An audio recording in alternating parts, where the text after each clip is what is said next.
운동선수, 그리고 배우, 가수, 이런 사람들이 자기의 일에 전념해서 열심히 자기 일들을 잘 감당하다가 슬럼프에 빠질 때가 있어요. 그 슬럼프에 빠졌을 때 가장 먼저 하는 일이 있다고 합니다. 그것은 기본기를 다시 다지고 내 기본기를 점검해가지고 기본으로 다시 돌아간다고 합니다. 그래서 예를 들어 가지고서 운동선수들이 축구를 하는데 참 뭐가 잘 안 풀리는 것 같다. 그러면 이전에 훈련했던 기본기를 다시 점검한다고 해요. 또 뭐 농구를 하는데 또 슛을 던지는데 잘 그것이 골대 안으로 들어가지 않는다. 그러면 슛 동작 기본기를 다시 점검한다는 거예요. 배우들도 마찬가지입니다. 어느 때는 많은 사람들한테 참 연기를 잘한다. 참 저 사람은 정말 사람들에게 감동을 주면 어떻게 저렇게 몰입해서 연기를 할 수 있을까? 그러다가 어느 순간에 그 사람의 연기력이 현찮아지기 시작하고 사람들한테 SNS나 또 주변에서 소리가 들려옵니다. 옛날만 못해. 그러면 그 사람이 가장 먼저 하는 것이 자기 배우 되었을 때 처음 그 기본기로 다시금 돌아가서 연습을 한다고 합니다. 기본기는 참 중요한 것 같아요. 그래서 모든 운동도 그렇고 삶에서도 그렇고 저는 신앙생활도 마찬가지라고 생각을 합니다. 신앙생활을 우리가 처음에 시작할 때는 교회에서 새신자 환영회도 하고 또 새신자 양육 교육도 하고 그래서 어느 순간에 믿음과 신앙이 성장해가지고 집사님이 되고 권사님, 장로님이 됩니다. 신앙생활을 잘하다가 어느덧 우리의 삶 속에서 5년 또 아니면은 10년 또 20년 이렇게 세월이 지나가다 보면 어느 순간에 내 신앙 그 믿음이 점점 떨어지는 것들을 다른 사람이 보는 것보다 내 스스로 사실은 느낄 때가 많이 있을 겁니다. 그럴 때 우리는 어떻게 되느냐? 신앙의 기본기로 다시금 점검하고 그리고 처음 내가 예수 믿고 감격했을 때 처음 예수 믿고 내가 뜨거운 열정을 가지고 헌신했을 때의 그 마음을 가지고 다시금 그때로 돌아가야 될 줄로 압니다. 그렇게 기본기가 튼튼하게 되면 다시 설 수 있어요. 저도 한 주간 동안의 말씀을 준비할 때에 보통 이제 새벽 예배 끝나고 나서 새벽 설교를 준비를 하고 책들을 이제 오전 중에 제일 좋은 시간이에요. 상쾌한 시간에 책을 읽다가 어떨 때는 한 주간 말씀을 준비할 때 답답할 때가 있어요. 그래서 이 책 저 책을 열심히 읽다가 뭔가가 잘 안 풀리고 막히게 되면 그 책을 바로 덮어요. 머리 아프기도 하고, 그 다음에 혼란스럽기도 하고, 그리고 나서 하는 것이 있습니다. 물론 매일 읽는 성경이지만은 다시금 내가 좋아하는 성경, 그 성경을 피고서 요한복음이면 요한복음, 아니면은 또 마태복음이면 마태복음, 신약을 읽든지 아니면 구약 성경에 뭐 출애굽기 또 아니면은 구약 성경의 사사기 이러한 것들을 다시금 펴가지고 성경을 다시 읽기를 시작을 해요. 책은 다 덮어놓고 아무리 재밌어도 이것이 좀 혼란스러울 때는 그러면 어느 순간에 성경을 읽다 보면은 다시금 설교의 제목이 잡히고 그리고 그 다른 책들을 읽을 때에 다시금 뭔가 혼란스러웠던 것들이 하나하나 정리가 되는 것들을 깨달을 때가 많이 있습니다.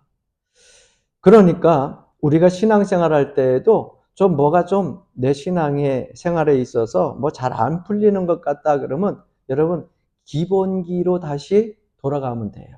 처음으로 돌아가서 그때부터 마음을 가지고 다시 준비하고 말씀을 읽고 주님의 음성을 기다리기 시작하면 여러분들 삶들 속에도 하나님의 은혜와 평강을 체험하게 될 줄로 믿습니다.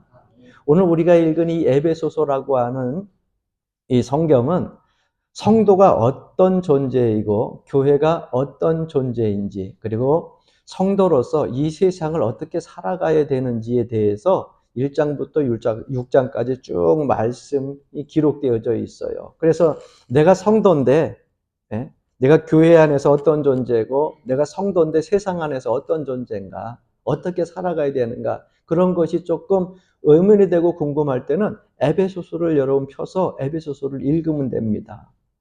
신앙생활을 하는데 성도라고 자꾸 성도라고 얘기를 하는데 성도가 무엇인지를 모르면 성도답게 살지 못합니다. 내가 왜 성도인지를 알아야 성도답게 살 것 아니에요? 교회가 뭔지 모르니까 교회라고 하는 것에 대한 그러한 분명한 의식이 없으니까 교회를 다니면서도 교회에 다니는 스스로도 힘들고 교회를 다니면서 함께 다니는 사람들을 힘들게 하고 또 세상을 모르게 되니까 세상을 변화시켜야 된다고 하는데 어떻게 변화시켜야 되는지를 알아야 될 거 아니에요? 근데 그거 자체를 알 수가 없으니까 오히려 나로 하여금 나도 혼란스러울 뿐만 아니라 세상도 혼란스러워지는 경우가 많이 생기는 겁니다. 그럴 때 읽어야 되는 성경이 바로 에베소서라고 하는 말씀이에요. 여러분, 에베소서는 우리가 잘 알다시피 옥중서신입니다. 사도 바울은 에베소 교인들을 향하여서 감옥에서 지금 이 편지를 쓰고 있는 겁니다. 그 시작은 오늘 본문 1절과 같이 이렇게 말씀이 기록되어져 있습니다. 하나님의 뜻으로 말미암아 그리스도 예수의 사도된 바울은 에베소서에 있는 성도들과 그리스도 예수 안에 있는 신실한 자들에게 편지하노니.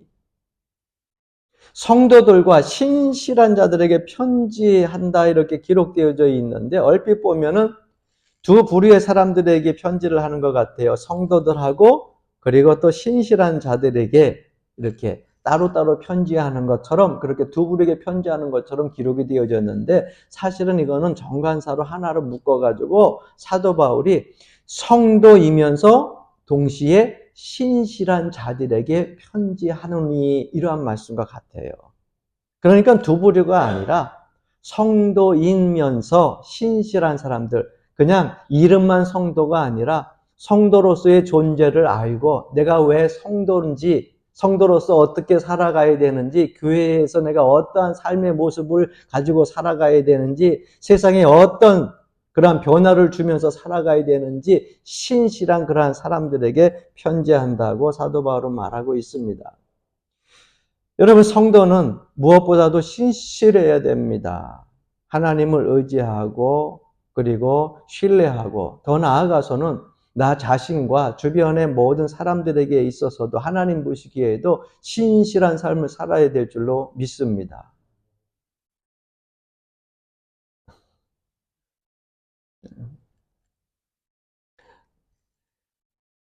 올해 못 보면 2025년에 봐야 돼요. 그러니까 올해 안 본다고 내년에 보려고 그러지 말고 올해 잘 보고 서로 은혜를 나누어야 유종의 미를 거두지. 할렐루야. 아니, 목사님이 중간에 왜 저런 소리를 할까? 아시는 분은 다 알아. 그래서 일반적으로 우리가 교회 왔을 때 직분을 받지 않은 사람들에게 흔히 아무아무개 성도님 이렇게 얘기를 하잖아요. 그렇게 부르면 어떤 분들은 신앙생활하는 분들이 가끔 서운함을 가져요. 아유, 집사라도 됐어야 되는데, 권사라도 됐어야 되는데, 여러분, 집사, 권사, 이런 직분이 중요한 게 아니고요. 성도도 어떤 직분의 지위를 이야기하는 게 아니에요. 여기에 보게 되면 성경에서 성도라고 하는 것은요, 세상과 구별되어져 가지고 하나님만 섬기며 신실하게 살아가는 사람을 성도라고 말하고 있거든요. 그러니까 성도라고 하는 건 되게 좋은, 그런 명칭이에요. 내가 집사님이요, 권사님이 아니라도 성도라고 하는 명칭은요, 거룩한 부담감이 있는 아주 귀한 그러한 명칭이라고 하는 거예요. 성도 따로 신실한 자 따로 있는 것이 아니라 성도이면서 신실한 자 같이 가야 된다는 것입니다. 그러면 성도는 어떠한 사람이냐? 거룩함을 추구해야 됩니다. 여러분 가정에서나 여러분들 삶의 터전에서 거룩함을 추구해야 돼요. 그것이 성도이며 신실한 자의 모습이라고 하는 겁니다. 그런데 여러분 성도로서 거룩하며 하나님 앞에 기쁨을 드릴 수 있는 믿음의 그러한 사람으로서 살아간다는 게 쉬워요? 아니에요. 힘들어요. 참 힘들어요. 어렵다는 거 알아요. 그냥 세상에 속하여 살기도 사실 쉽지 않은데 성도로서 세상에 더불어 같이 그 사람들과 살아간다고 하는 것은 정말 힘들고 어려운 일들입니다. 왜? 나의 많은 것들을 포기하고 많은 것들을 내려놔야 하는 부분들이 있기 때문에 사실 힘들어요. 그래서 신실한 성도들에게 사도 바울은 그들에게 주신 하나님의 축복의 선물이 있다고 말하면서 편지를 쓰기를 시작하는 겁니다. 사랑하는 성도 여러분, 나중에 나는 신실한 성도가 돼야지. 지금은 너무 세상 일이 바빠. 지금은 너무 내가 예수 믿으면서 신실한 성도가 되기는 힘들어. 나중에. 한 2년 지나고, 한 5년 지나고, 그 다음에 내가 정말 신실한 성도가 돼야지. 여러분, 나중에 된다고 하는 것은 보장이 없어요. 제가 보니까 목회를 거의 이제는 30년을 이제 해왔는데 매일 그렇게 얘기하는 분들은 보니까 1년 예수 믿고 10년이 지나도 나중에 내가 신실한 성도 되겠다. 20년 지났는데도 나중에 신실한 성도가 되겠다. 30년이 지났는데도 나중에 신실한 성도가 되겠다. 나중에 보니까는요, 장례식 치를 때도 보게 되면은 장례식 치르러 갔을 때 사실은 목회하면서 그걸 위해서 찬송을 부르며 천국 환송 예배를 드리는데도 조금만 더 열심을 냈으면 얼마나 좋았을까 하는 생각으로 예배를 드릴 때가 많아요. 나중에 신실한 성도가 된다고 하는 것은요, 믿을 수가 없어요. 오늘 이 시간이 가장 귀한 시간입니다. 혹시라도 여러분 미루려고 생각했으면 오늘부터 성도와 신실한 성도로 살겠다고 하는 결단을 가지시기를 주 이름으로 간절히 축원합니다. 참 희한한 것은요, 여러분 물고기가 바다에서 살지만 참 이상하게 잘 살아요. 여러분 사람이 바다에서 살 수 있을까요? 잠깐 헤엄치면서 물놀이는 할 수 있어서도 바다 속에서는 살 수가 없어요. 여러분 소금물을 부어놓고 그 소금물에다가 손 담가 보신 적이 있어요? 그러면 그 손 담가 놓게 되면은 혹시라도 칼에 빈대는요 되게 씨라려요. 왜? 소독이 된다. 그런데 계속 담가 놓으면 어떻게 되는 줄 아세요? 손이 띵띵 불어요. 띵띵 불어요. 여러분 물에다 손 담가봤는데 소금물에 담가봐요. 배추 넣으면 배추가 어떻게 돼요? 쪄려지잖아요. 김장김치 할 때. 그런데 물고기는 거기서 1년 365일을 사는데 물고기는 안 쪄려지더라고요. 여러분 물고기 쪄려진 거 봤어요?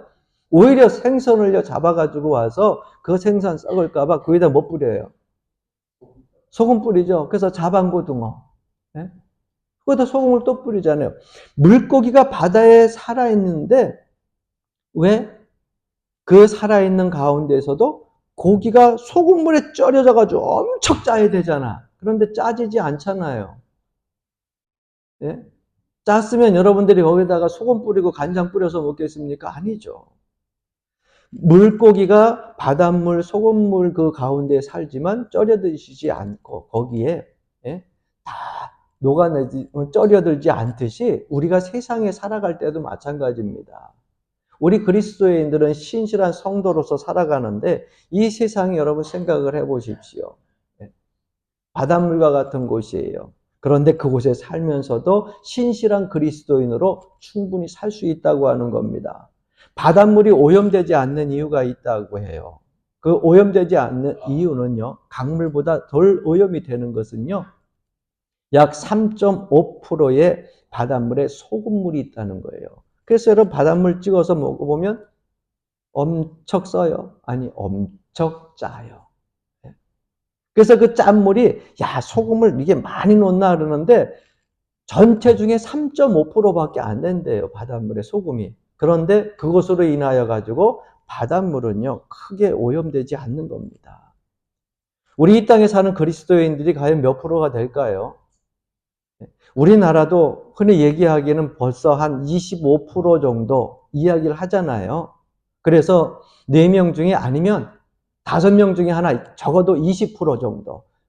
10명 중에 20%면은요. 그 20%면 2명이니까 그 2명도 지나가다가 집사님, 권사님, 아무게 그냥 성도님 그렇게 부르면은 그 중에 한 분, 두 분은 뒤돌아본다는 거 아니에요. 그러니까 그리스도인들이 적은 게 아닙니다. 많이 있어요. 3.5%로 인해 가지고서 바닷물이 썩지 않고 오염되지 않는다고 하면 우리 그리스도인들이 20%가 된다고 하면은 이 나라는 썩을 수가 없습니다. 할렐루야. 오염될 수가 없습니다. 할렐루야. 왜? 우리가 그 일들을 감당할 수 있으니까요. 그래서 너희는 세상에 소금이 되라 빛이 되라. 여러분들이 그 일들을 감당하고 있다고 하는 것을 분명히 기억하시고 하루하루 살 때에 신실한 믿음을 가지고 살려고 애쓰면 이 나라의 민족도 곧 혼란 중에 있다가 위기 중에 있다가 하나님의 은혜로 회복되게 될 줄로 믿습니다. 이 신실한 성도로 살아가는 것이 바로 오늘 이 시대를 살아가는 그리스도의 사명이라고 하는 거예요. 참 반가운 소식은 이렇게 거친 험한 세상에서 신실한 성도가 믿음을 가지고 살아가게 되면 하나님께서 기특하게 여겨가지고 갸륵하게 여겨가지고 선물을 주신다는 거예요. 그 선물이 바로 오늘 본문 2절 말씀에 기록되어져 있습니다. 하나님 우리 아버지와 주 예수 그리스도로부터 따라해 봅시다. 은혜와 평강이 너희에게 있을지어다. 하나님께서 가륵한 성도들, 신실한 성도들에게 주시는 그 선물이 있는데 그것이 바로 은혜와 평강이라고 하는 선물입니다. 저는 여러분들이 이 한 해 연말, 여러분 2024년 가기 전에 이 은혜의 선물을 받으시기를 바랍니다. 다가오는 2025년에도 이 은혜와 평강의 선물을 받으시고 한 해 동안 새 소망과 기쁨이 넘치는 새해를 맞이하길 주의 이름으로 간절히 축원합니다. 예전에 TV 프로그램을 보니까 짜장면 배달 어디까지 시켜봤나 라고 하는 그런 광고가 잠깐 나와요. 그런데 짜장면 배달은요 안 가는 데가 없어요. 우리나라를 흔히 배달의 민족이라고 이야기하잖아요. 예? 그래서요 짜장면 배달을 어디까지 시켜봤나 광고 그거를 보는데 너무 재밌는 거예요. 어느 날 보니까는요 바다 위에서 배를 타고서 짜장면 배달을 시켰는데 배 타고 짜장면 배달이 왔어요. 예? 또 깊은 곳에서 산 깊은 곳에서 그곳에서 짜장면 배달을 시켰는데 그 짜장면 배달하는 사람이 그 철가방을 또 끙끙대고 그 산 중턱에까지 와가지고 짜장면 배달을 시켜요. 그러면서 나중에 하는 그 사람들의 문구가 있어요. 짜장면 사람이 있는 곳이라면 어디든지 달려갑니다. 배를 타고 있던 산중턱에 있던 상관이 없어요. 사람이 있는 곳에서 짜장면 시키면 어디든지 달려간다고 하는 문구를 딱 보니까 제가 가끔가다 그랬어요. 야, 그러면 이게 하나님의 은혜도 이와 같지 않을까? 사람들이 시키는 배달의 음식도 어디든지 달려가는데 하나님은 하나님의 그 은혜와 사랑은 안 비춰지는 곳이 없잖아요. 네?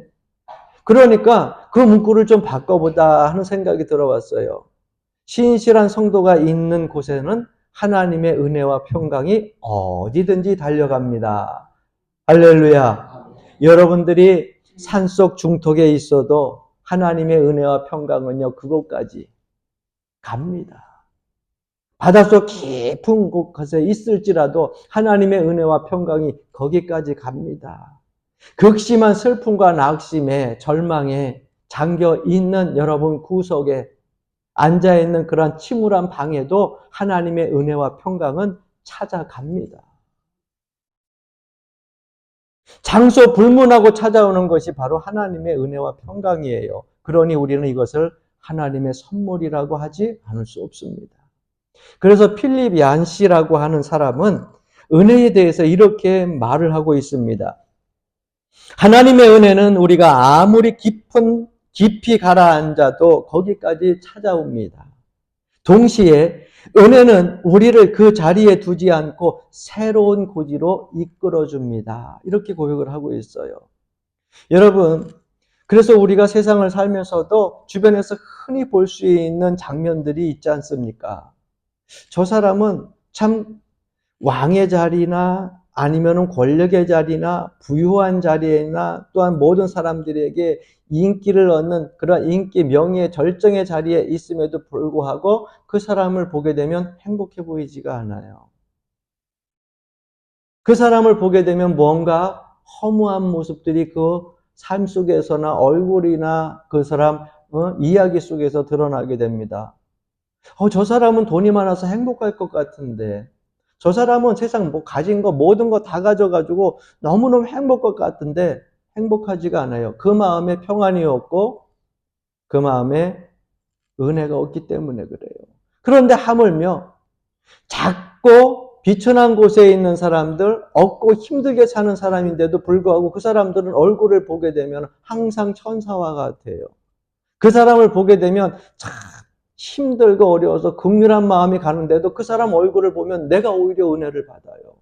내 마음이 어떻게 저렇게 평안할까? 여러분, 은혜는 사람을 차별하지 않습니다. 하나님의 평강은 사람을 차별하지 않습니다.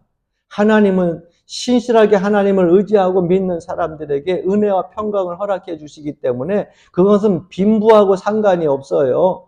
많이 배우고 적게 배우고 상관없어요. 저는 그렇기 때문에 여러분들이 하나님께로부터 주시는 이 선물, 은혜와 평강을 누리면서 이 세상을 살아가기를 바라는 겁니다. 이걸 가지고 살아가면, 이 은혜 가지고 살아가면, 이 평강을 가지고 살아가면, 따라해 봅시다. 이 세상 정말 살만합니다. 살만하다니까는요. 제가 저녁 되면은 이제 나가서 운동을 하는데, 운동을 하게 되면은 이제는 거기서 가끔 가다가 그분들이 놀리느냐 그래요. 웃는 목사님 온다고.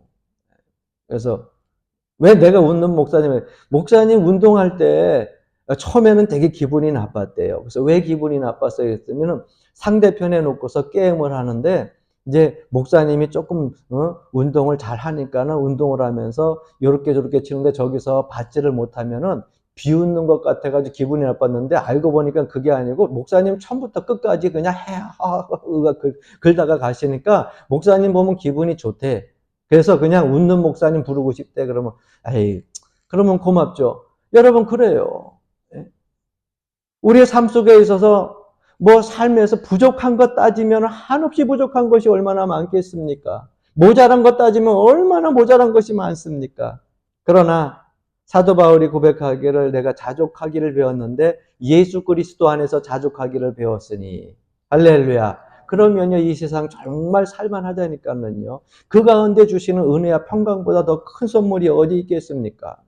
로마 통치 시절 때에 많은 그리스도인들이 핍박을 당할 뿐만 아니라 순교자들이 얼마나 많이 나왔습니까? 그런데 그 당시에 로마 관료가 직접 주관적으로 쓴 게 아니에요. 객관적으로 쓴 그리스도인에 대한 재판 기록이 오늘날 세상 사람들에게 보여지게 되었어요. 그런데 참 놀라운 사실은 여러분 그 재판 기록은 가식이 없고 거짓이 없고 진실한 거잖아요. 그 당시에 로마 사람이 그 관료가 직접 쓴 거니까. 그 책 제목이 무엇이냐면 나는 그리스도인입니다 라고 하는 제목이에요. 재판의 마지막 순간에 재판관이 이야기를 합니다. 그 로마 재판관이 이야기를 합니다. 지금이라도 예수 그리스도를 부인하고 십자가를 부인하고 나는 그리스도인이 아닙니다라고 한다고 하면 무혐의, 죄가 없다. 무혐의 처리해가지고 석방시켜주고 널 풀어주겠다. 많은 사람들은 죽음이라고 하는 것이 두렵기 때문에 그렇게 자기는 그리스도인이 아니라고 한 사람들도 있습니다. 그런데 신실한 그리스도인이었던 사람들은요. 화형을 당하는 그 마지막 현장에 눈으로 보는 거잖아요. 원형 경기장 안에 집어넣게 되면 사자들이 맹수들이 나와가지고서 그 살을 뜯어먹고 죽게 됩니다. 그 모습을 볼 때 사람은 죽음에 대해서 두려움을 가질 수밖에 없어요. 그런데 그 모습을 봤던 신실한 그리스도인들은 한마디면 돼요. 나는 그리스도인이 아닙니다. 나는 예수 그리스도를 모릅니다. 나는 십자가를 모릅니다. 이것만 하면 돼요. 그러면 무혐의 처리해가지고 석방을 시켜주겠다는 거예요. 그런데도 놀라운 사실은 그 많은 사람들이 그 사자굴 속에 원형 경기장 안에 서로 손을 잡고 걸어 들어가면서 나는 그리스도인이다. 나는 그리스도인입니다 하면서 그 죽음의 현장을 들어가는데 그 재판 기록하는 관료가 그것을 그대로 쓴 거예요. 그런데 그들의 얼굴에는 평안이 있었다는 거예요. 그래서 그 사람들이 불에 타서 죽고 그리고 짐승에게 다 그렇게 물려서 죽고 피범벅이가 되어 죽어가는데도 그 사람들의 얼굴을 잊지를 못하겠다는 거예요.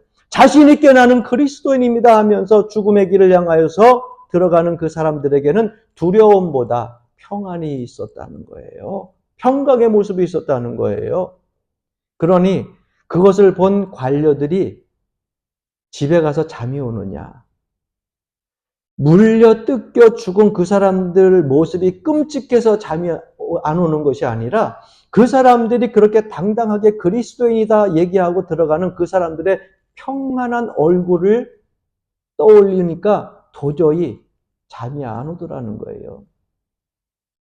저 사람들은 어떻게 저렇게 죽어가는 그 삶의 문턱에서도 저 얼굴이 평안할 수 있을까?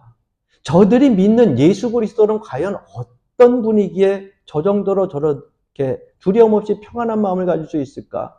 여러분, 그 관료들이 예수를 믿기 시작을 하고요. 예수 그리스도에 대한 궁금증이 생기고 그 평안이 그들에게 전달이 되어져서 결국은 그들이 예수 그리스도를 영접하고 나중에는 로마 전역이 예수 그리스도를 영접하고 로마의 국교가 기독교가 되잖아요.